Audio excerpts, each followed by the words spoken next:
Hello Internet! Today I am making another wall clock, and this one is going to be Lord of the Rings themed.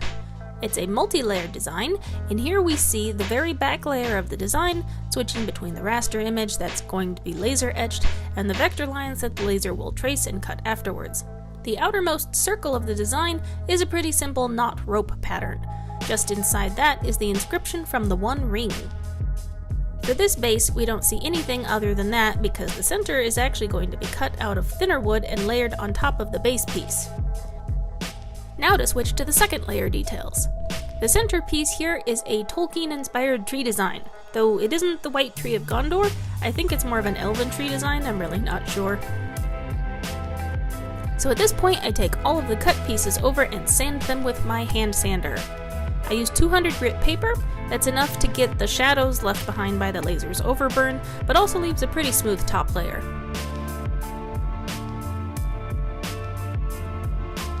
Here I'm using my belt sander to get rid of the black charring on the edge and to round the edge off. A bit of hand sanding on the edge since the belt sander is only 80 grit and leaves it pretty rough. Here's a little compressed air to blow out the sawdust from the etching and the sanding. So my plan for this one is to leave the whole thing a natural birch wood color, no stain. I want all of those details to pop, and if I stain the wood any darker, they'll just vanish. Polyurethane is basically an oil-based liquid plastic. Wood is very porous. Its surface is full of tiny holes.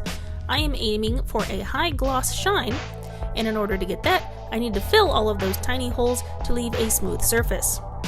The first coat of polyurethane is filler. It soaks into that top layer and puts a protective plastic coating, but this first coat is still all rough and bumpy. Once the first coat is dried, which I usually let set all day, just for safety's sake, it's time to sand again. This time I sand with a much higher grit sandpaper, usually 500, although right now I'm using 600 because that's what I happened to find on Amazon for a good price. The point of this is so that we are now taking that top layer of plastic and leveling it off so that it is super smooth. Polyurethane is self-leveling to a certain degree. That means as long as you've got yourself a flat surface, the surface tension of the liquid can form a very nice smooth top coat. This works best with a few conditions: flat surface and no dust. I wipe it down after sanding and used compressed air again to get rid of any of the tiny dust that could leave little bumps in the coating. If you leave it to dry and it's tilted at all, you run the risk of getting drips or pooling along edges, so both the object that you're applying the poly to and the surface that you leave it on should be flat. Another day later, and now everything is dry. I've managed to get a really nice gloss shine with only 2 coats of polyurethane, which is great. Now I'm ready to glue the pieces together. Applying wood glue to the centerpiece and smoothing it on. And putting on each of the raised numbers. I let the glue set for a bit, but wood glue dries pretty quickly, so now I'm ready to put in the clock mechanism. It's a simple battery-operated quartz mechanism. Squishy rubber thing goes between the mechanism and the clock. Washer and nut holds the whole thing together. Now to figure out which clock hands to use.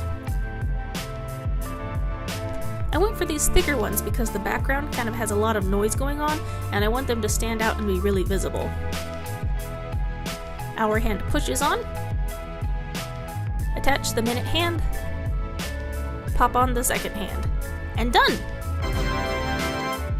I always let them run a while with a test battery to make sure that it's not a faulty mechanism, because that happens.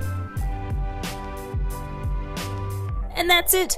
Yes! All done! This is a design that I started literally years ago and then set aside and forgot about. I'm glad I finally dug it back up and finished it. What other fandoms would you like to see a themed clock for? Or just, other stuff too.